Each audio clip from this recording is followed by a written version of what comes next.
down in LA, in Chicago, and now up outside of Seattle. What's the name of that fucking thing? Everett. Everett, Washington. And he's going to say a few words. Thanks. Thank you, Paul. Yo, thank you, San Francisco. This is beautiful. You know, I rolled into town a couple nights ago when I went out walking in the middle of the night, as all of us would probably like to do.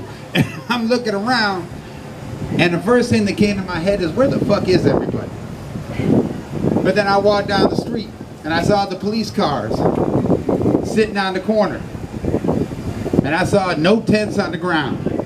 And I saw everybody pissed. Just walking around.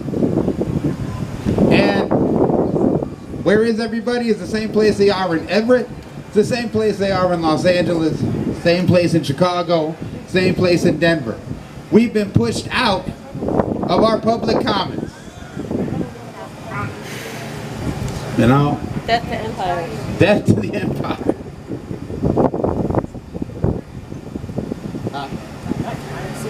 Oh, I thought you were saying something.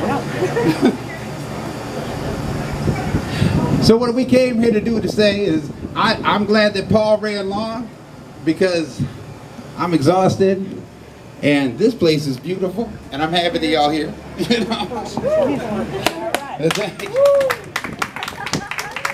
All right, and now we're going to hear a few words from my friend and co-comrade, Monica. Monica and I met a while ago when they were at the Bazelon Center, and it's at I don't know if you know the Bazelon Center, but it's another group that is like sick of this shit of incarcerating people because of disability issues. And Monica's going to say a few words. Hello, good afternoon. I gotta look at my notes because I get nervous. Good afternoon, everybody. My name is Monica. I work at an organization now called Disability Rights California. At Disability Rights California, we work with people with disabilities throughout the state to defend our rights, to defend our autonomy, and to increase our power. And that includes the right to housing, the right to bodily autonomy, and the right to not get swept up and disappeared.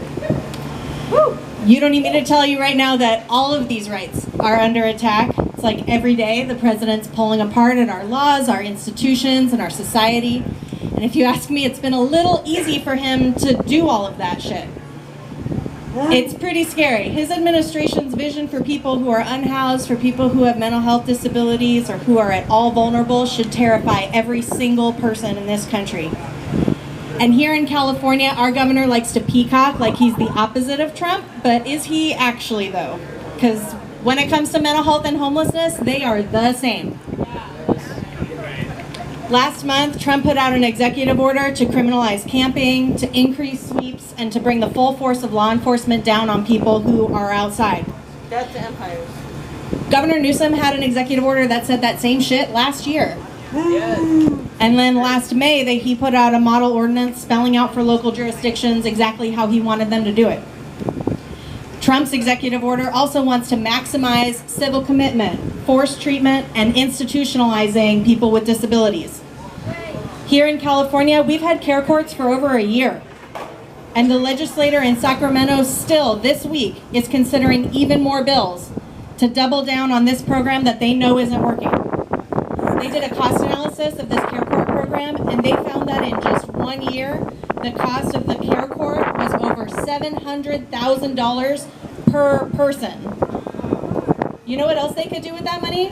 They could buy people a house, like a nice house, like nicer than where I live. More than 300,000 Californians cycled through homelessness last year, and the state only has 76,000 shelter beds and only 79,000 supported housing units in the entire state of California.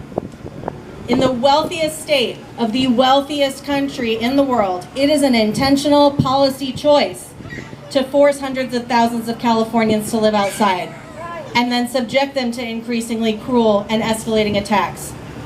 This isn't even partisan. This is bipartisan consensus to dehumanize. So we have to use whatever power we have and organize towards more to demand better. The governor and the president have to be stopped from this cruel path that they're on, and we got to take care of each other. Thank you for having me.